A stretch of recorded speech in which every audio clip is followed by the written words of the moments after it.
Now, how did the Britishers try and make the unwilling farmers ready for growing opium?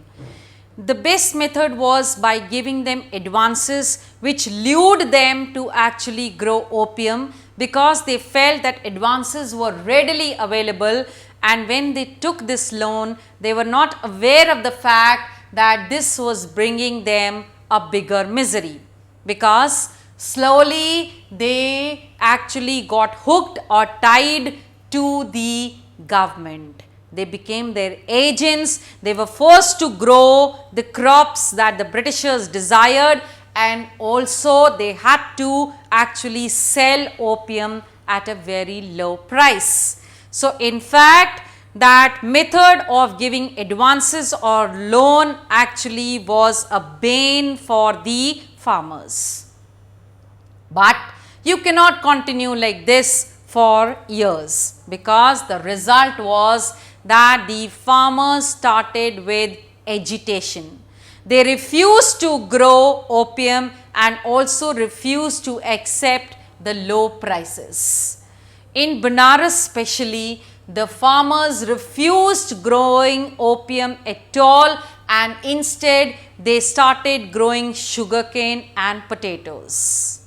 But there was a big surprise for the Britishers, and the surprise was that outside British territories, these opium production started actually booming.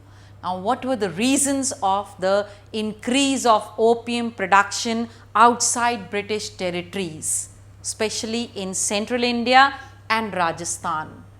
The prices which were offered to these farmers by the local traders were higher than what the Britishers had been paying.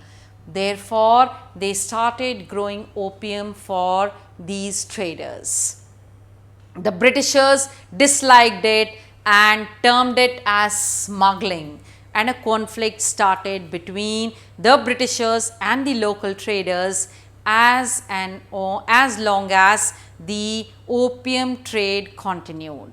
We also see that in fact this period of history which we have seen in England, US and India is a history of displacement, impoverishment, gains, losses, rebellion, colonization, repression, aggression and all the wars, which meant that in the world itself at that time, people were unhappy, happy, making profits, making losses, and the world was still continuing as it is continuing today.